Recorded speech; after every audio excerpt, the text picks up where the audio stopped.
Muito bem, pessoal. Começando aqui com vocês mais uma live falando um pouco sobre uma live que teve ontem aí no YouTube, Professor Sabino e Antônio Miranda. Eu assisti a live. Algumas coisas que eles falaram eu não concordei, né? Tipo, Moisés fumou maconha, foi encontrada cannabis na fragmentos arqueológicos num altar e tudo. Isso não prova, né, nada que a pessoa... Isso também não invalida a questão cultural da época e tudo. Algumas coisas assim que eles pontuaram lá que eu não gostei muito. Uma certa fala lá do professor Sabino, ele falou assim, simplificou a obra messiânica, né? Que o Messias, não sei o que, é ungido e tal. A palavra Messias é ungido, é enviado, né? Cristo é ungido, é enviado. Quando Jesus se encontra com a mulher samaritana, ele diz, eu sou o Messias, né? E ele também diz para a mulher samaritana, a salvação vem dos judeus. A Bíblia é um livro que foi escrito pelos homens. E tudo que o homem faz, o ser humano faz, ele deixa as marcas da sua imperfeição, da sua...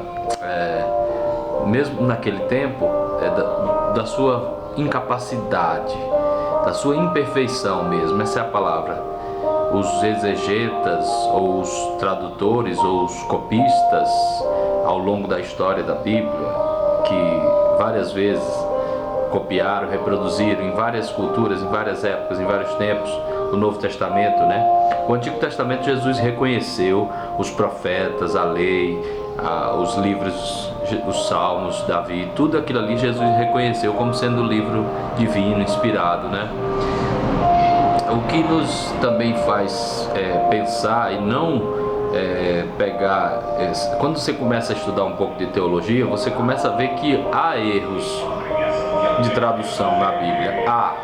Isso é inegável. Só que isso não invalida a verdade que Cristo esteve em Jerusalém, que Cristo fez vários milagres, que os apóstolos e os discípulos de Jesus foram impactados pela obra de Cristo, ao ver Jesus profetizar que ressuscitaria e também profetizar outras coisas que aconteceu, né?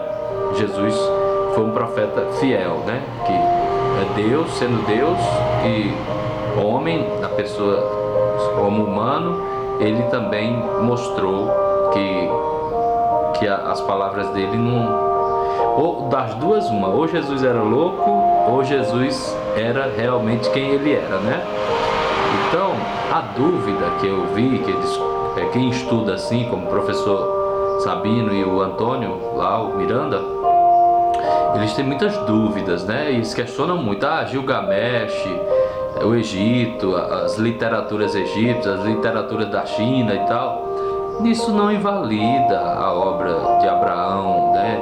Deus, na época de Abraão, ter escolhido a família de Abraão para ser o povo de Israel e levaria a mensagem ao mundo. Nada disso invalida, entende? Então, o interessante da Bíblia é isso, é como que há uma harmonização de assuntos de época diferente, de pessoas diferentes, culminando, né, na salvação da humanidade. O assunto central da Bíblia é a salvação da humanidade. Aí nisso aí ninguém discute, E a fé, que é os mistérios de Deus, por que meu pai nasceu doente, por que meu irmão morreu, por que sei o que, Deus é soberano. Há muitos mistérios de Deus que, se fosse revelado a nós, não seria Deus, né? A fé também é um dom. Haveria fé no mundo se não houvesse a Bíblia? Haveria. Houve uma época no mundo que não havia Bíblia e as pessoas criam em Deus e se comunicavam com Deus. Antes da escrita, antes de surgir a escrita, houve fé na terra. Então, vamos estudar a Bíblia, vamos ler, estudar e tudo, mas não vamos se esquecer da verdade, de uma verdade maior, de uma verdade absoluta, que transcende toda a razão humana, né? Até certo ponto a fé, pensando bem, ela conflitua com os interesses humanos, né? Os interesses humanos, eles sempre estão em contradição, contrariando a fé. Deus abençoe vocês, a vida de vocês, e nós vamos estar aí vendo, assistindo os vídeos do professor Sabino e do Antônio Miranda. Vamos, né? E às vezes discordando, às vezes concordando, mas é isso que a gente pensa, que a gente reflete aqui, uma reflexão, tá bom? Valeu!